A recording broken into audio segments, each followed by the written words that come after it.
the coach talked about urgency and all that, with trying to stay calm and not play like it's an elimination game. Well, I think just realizing that, you got to win a game to stay alive.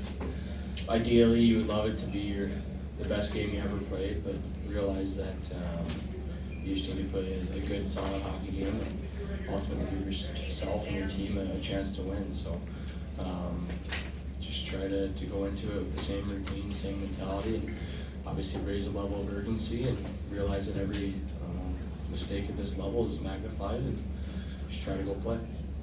Back right. Torey, you've played in a couple elimination games this year. What can you remember about the mindset coming out of the room and what you used to win those games? And I know it was a while ago, but can it carry over tonight? Yeah, it was a long time ago. I just remember the mentality and the kind of, screw it, let's just go out and play hockey. And ultimately you best players raise their compete level and raise their level of their game to the highest level. So ultimately you lean on those guys to get you back into games and get you back into a series. So that's what I remember, however long ago that was.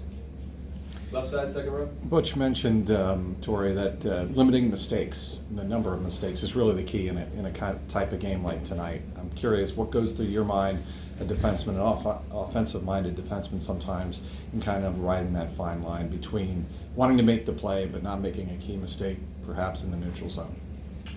Well, that's that line that I flirt with, on a nightly basis. Whether it's regular season or playoff. Obviously, it's more magnified now, but I have to find a way to compete and play on that line, and while really hanging on to my swagger, and because that's what ultimately allows me to make plays as a defenseman.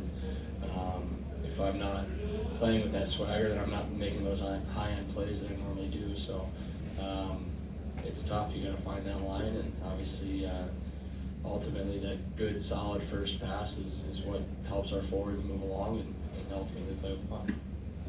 Left side, standing up, Dan. Torey, how much is tonight a night of will and wanting more than anything else as far as the entire team is concerned? Yeah, I mean, it's a big moment in a big series, and we're obviously going to come out with the will and desire to compete, and they are too. It's a big game. It's obvious, but there's pressure on both sides. If they don't win tonight, then they have to come into a game 7 in our building, and that's pressure for them, I'm sure. But for us, it's our season could end, but we're coming into it with the right mentality, and that we're going to force a game 7, and ultimately it comes down to will, and we want some more. We'll do 2 more questions for Torey, front left, Steven. Or is it true that you're the guy who picks the music mix playlist before the games? And I guess what changes at all? Like, do you pick different kind of music for a game like this, or do you kind of keep it consistent all the time? I have the same playlist that I've been playing for months now, so if any guys have any requests, they put those in and I'll filter them, but it's been the same music for months on end. It's been working for us, and big picture, I'll keep it the same tonight. Last question, left side. You mentioned your swagger. Where does that come from? And is that like right from childhood? Were you kind of like that?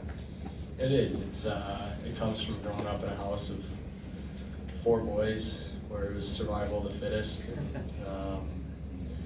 Ultimately, being a smaller player on every single team that I've grown up playing on, you have to do something to make yourself special and unique. Otherwise, teams are just going to pass up on you and go with the safer route, which is a bigger player, specifically being a defenseman. So I've had to make myself unique, and that's what I bring to the table. That swagger.